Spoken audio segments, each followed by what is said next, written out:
इसके ऊपर कुंगी वायरस का हमला होने का ख़दशा है। जिस तरह का मौसम है, रस्ट ब्लास्ट, तो उसकी हिफ़्ज़-ए-मात कदम स्प्रे करनी है। जब हम उसकी स्प्रे करवाएंगे तो उसमें ज़ाहिर है सुस्त तेले की स्प्रे भी साथ में ही मिक्स हो जाएगी।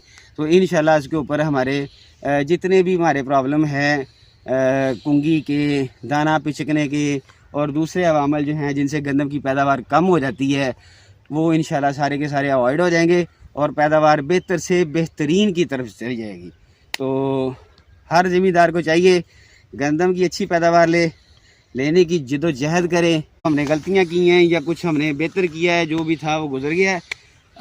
अब हमारे पास भागते चोर की लंगोटी से ही इतना सा वक्त है, इसमें पोटाश का इस्तेमाल करें, इसमें अमाइनो एसिड का इस्तेमाल करें, ताकि वेदर कंडीशन ओवरऑल पूरे सीज़न के ऊपर गंदम के ऊपर अच्छी नहीं रही। तो अच्छी पैदावार हासिल करने के लिए अभी जो हमारे पास कंपैरेटिवली अगर हमने अपने बेहतर इलाके में बाकियों से कुछ बेहतर लेनी है गंदम, तो ये दो चीज़ों का टाइम है, अमाइनो एसिड का और पोटाश का। पोटाश इसमें फ्लड भी की जा सकती है, स्प्रे भी की जा सकती है। फ्लड करेंगे तो